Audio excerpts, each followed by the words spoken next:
Okay, so the battery died on that one. I ugh,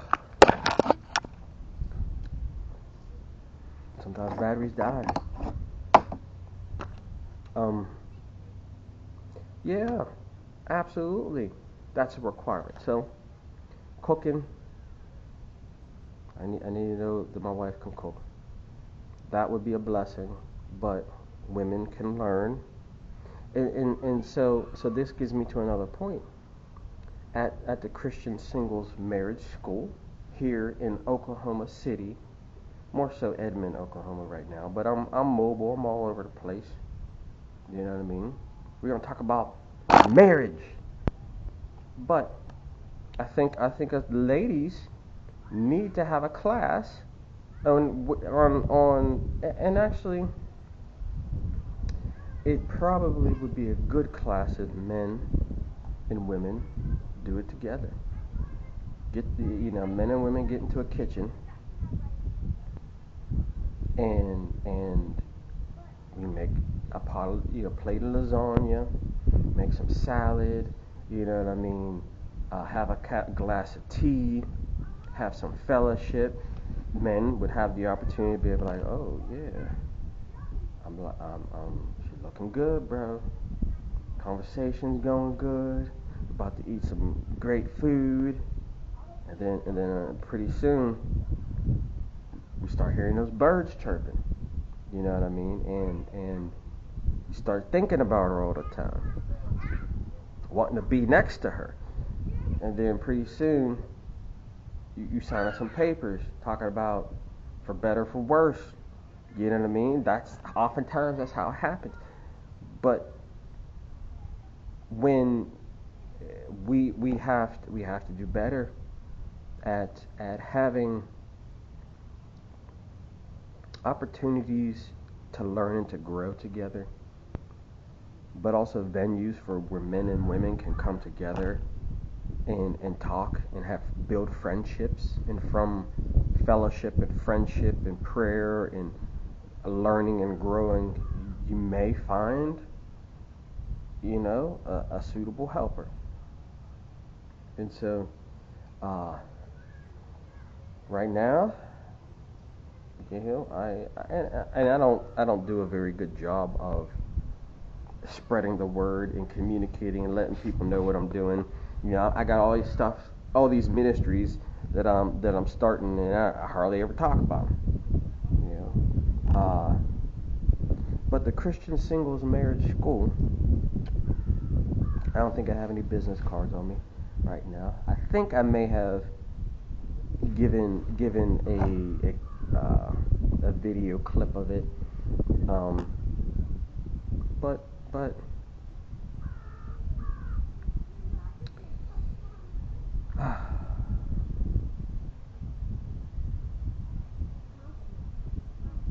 and it's, to me, it's sad that the problems between many believing men, Christian believing men, is that they've given up. You know what I mean? Like, they've given up hope or forever finding a woman to spend their lives with. And women, there's many women I think that, may have given up hope too. Uh, um,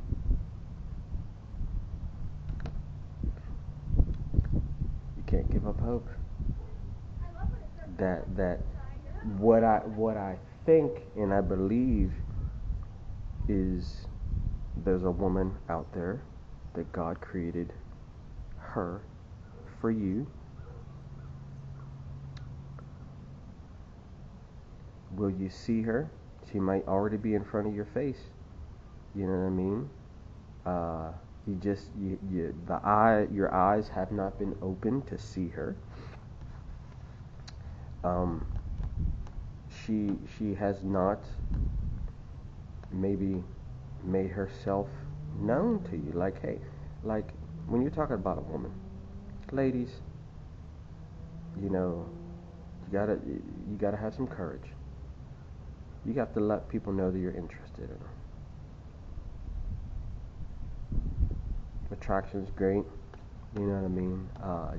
You have to have attraction. Something about that man or woman has to be appealing to you. But you know, there's a lot of things we have to talk about. Attraction is big, ladies. You have to be seen. You have to, and I have to say this. Yes, men are men with fleshly eyes, and we see your figures. We see your bodies. We do. But when you make your appeal in your attraction to a man based off of your physical attributes, your body, you have to understand that your body will change through the years. And if you're using your fleshly assets to appeal to a man's fleshly desires,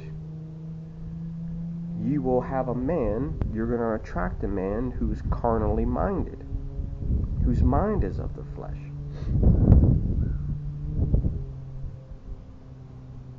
Do you know what I mean? And so you have to be mindful of that. Because if you're a fisher of men, and you have to use to attract the type of man that you're looking for. If you're trying to attract a shark, you won't throw some flesh out there. You know what I mean? Whoosh, you know what I mean? You're gonna find a shark that's gonna take a bite of that. You know what I mean? So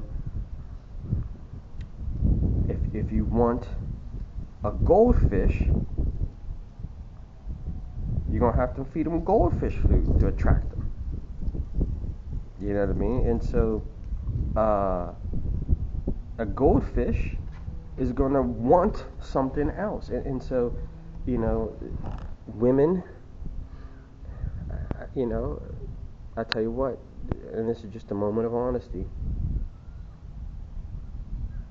I go to church sometimes, and these girls are looking amazing. You know what I mean? Like, and her physical appearance is lovely, and I don't have a problem with Christian women being physically lovely, because I mean, Sarah was a very beautiful woman. There are many women in the Bible that are beautiful, and beauty is given from God. It doesn't come from the outward adornment, from your hair and your clothing. The people of the world chase after that.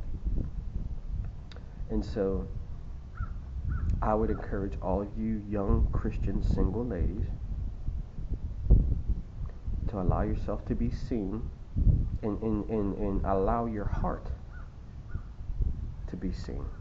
Because there's something about the person that you are, that God made you to be, that man out there is going to be, who's waiting for their wife, is going to be attracted to. Let that attraction be them seeing God in you.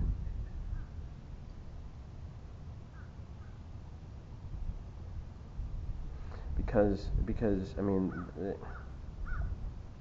and this is a battle us Christian men are going to have to face.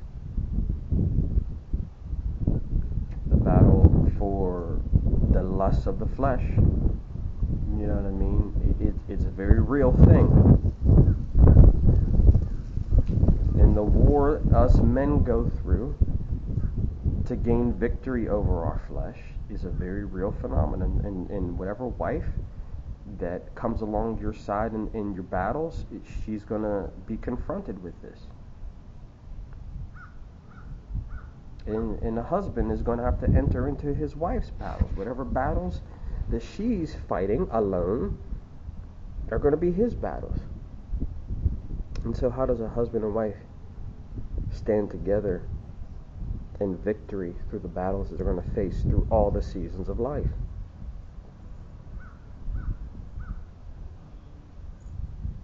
These are questions that you can't answer now. They're almost questions that you have to wait until the crisis moment happens before you can face it, because the problem ain't real until it's here, sometimes. But having a strategy of biblical scriptures you stand upon through the seasons of battle, that's helpful. Learning how to fight and overcome in the spiritual war is important.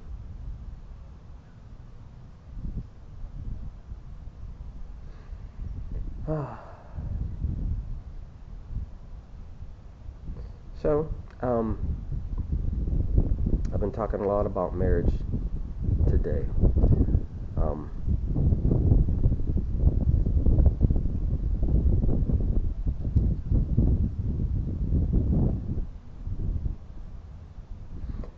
I have a lot of research questions that I'm currently exploring in the Christian Single Marriage School. Now, some of my questions, some of my research actually requires my helper. So there's certain research areas that I can't explore as far as yet, to gain knowledge and understanding and until my helper actually enters my story. But until then, we'll talk about things that I don't need my helper for right now. So I want to finish talking because I got some other things I got to do. Until next time, bye.